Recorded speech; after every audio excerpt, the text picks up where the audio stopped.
Hey everybody, I have this hilarious story to tell you. So imagine this. Right now, I'm sitting here, and on my feet, I have these black socks. They're completely black Reebok socks with some white stripes on them, and they're pretty comfortable. I like socks that I don't know. You can tell the difference between good socks and great socks. If I would say a great pair of socks still feels clean after wearing them for a day, you know? And you can smell them after wearing them for a day, and sometimes they don't even smell bad. I feel like that's a thing. And a bad pair of socks smells bad almost instantly. That's just the impression I get. Maybe over the years, I have, at the same time, developed less stinky feet and started buying more expensive socks. Maybe those two things have happened at the same time, but I feel like my socks don't smell as bad. Either that or I have lost. Is there like, does smell have a spectrum like light? Maybe I've lost the sensory ability to smell the part of the smell spectrum that is stinky feet, because I feel like my socks don't really smell bad anymore. I just kind of rotate them out. I do wear my socks multiple days in a row sometimes. Is that disgusting? I mean, some of them are nice socks, some of them are not. Most of them are pretty nice. I have pretty nice colorful socks. Some of mine have cool patterns, T-Rexes on them. Sorry, I'm getting sidetracked. The fact of the matter is, right now, all right, so I've got these black socks on. I do have them on right now. And I'm also wearing these pair of Vans joggers. Joggers, where did those even come from? I feel like I'd never heard of joggers until the last few years. No, they're like mixed between khakis and sweatpants or something. Some of them are actually made out of sweatpant materials. Basically, the moral of the story is they've got elastic around the ankles. But these ones are more closer to khaki material. I don't really know what the material is, but I like them. Close to khakis, jeans, kind of. Anyways, these things look like a mess. I like them because they make me feel like an artist because they've got little blobs of paint all over them. They're kind of like my smock pants, except I don't wear them over anything or under anything. Well, I do wear them over my underpants, which I think they're orange and blue today. And then my shirt is just a white V-neck, just plain white tee. And it's a Lucky, some sort of brand. I bought it someplace. All right, you guys getting the picture here? And over that, I have a Hanes hoodie. Here you can hear the zipper. There's a little bit of zipper action for you. I like it when hoodies zip up and down the front. That way I don't have to take off my headphones to take them on and off as my internal temperature fluctuates with my coffee consumption.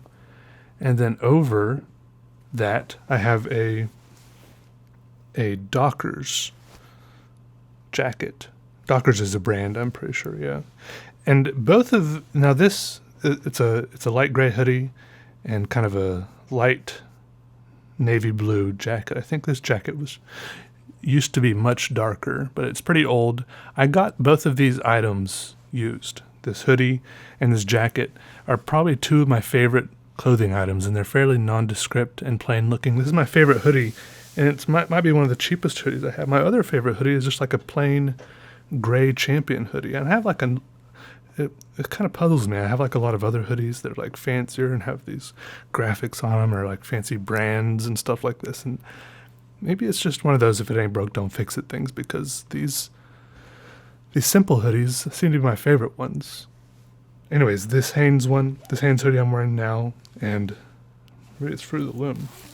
I don't know. It's just so perfect. Both of these items, I'm trying to say, I kind of pulled out of Lost and Found when I worked at the youth camp. Sometimes you'd see things that were in Lost and Found for quite a while, and you'd snag it, and you'd wear it for a while, and every now and then, just to see, like if it fits you, try it out. Like, let me wear this other person's clothes for a little while. I mean, it all got washed, all the stuff, because kids, it's like, I don't know, is it some sort of pastime?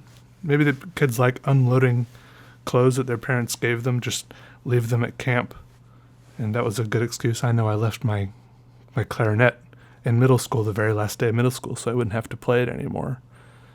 I knew that was really the only way I could get out of it. Maybe kids get rid of clothes they don't like at camp on purpose, because they certainly leave a lot of stuff behind. I really think this is probably just a matter of packing up quickly and haphazardly and in a rush. Anyways, so I try out these clothes, from the Lost and Found at the youth camp I worked at. And you do it, for a little while, see if anyone calls. Try it out for a couple of days. Try it out for a week. Still, nobody calls. Try it out for a summer. And the summer ends. And you end up going home with it. Finders, keepers, losers, weepers sort of thing. It has happened to me before that I found a really nice pair of New Balances that I wore for 4 or 5 days. And I really enjoyed it before someone came back for them. But, I was just keeping them warm for them. I didn't want them to get cold and dusty and cobwebby. Anyway, and then on my head, I'm wearing my headphones. I think they're ATH M50s, Audio-Technica headphones, and I'm wearing my glasses, Ray-Bans. Those have lasted me for several years, both of those items. The headphones, the top band of the headphones are just kind of starting to crack the leather, but I would recommend those headphones to anybody. So that's what I'm wearing. And I also have a ring on my pinky finger that I inherited. That's about it. I don't remember what story I was going to tell, but also, if you want to wear something cool, buy this design on a shirt. It's in the description. Okay, bye.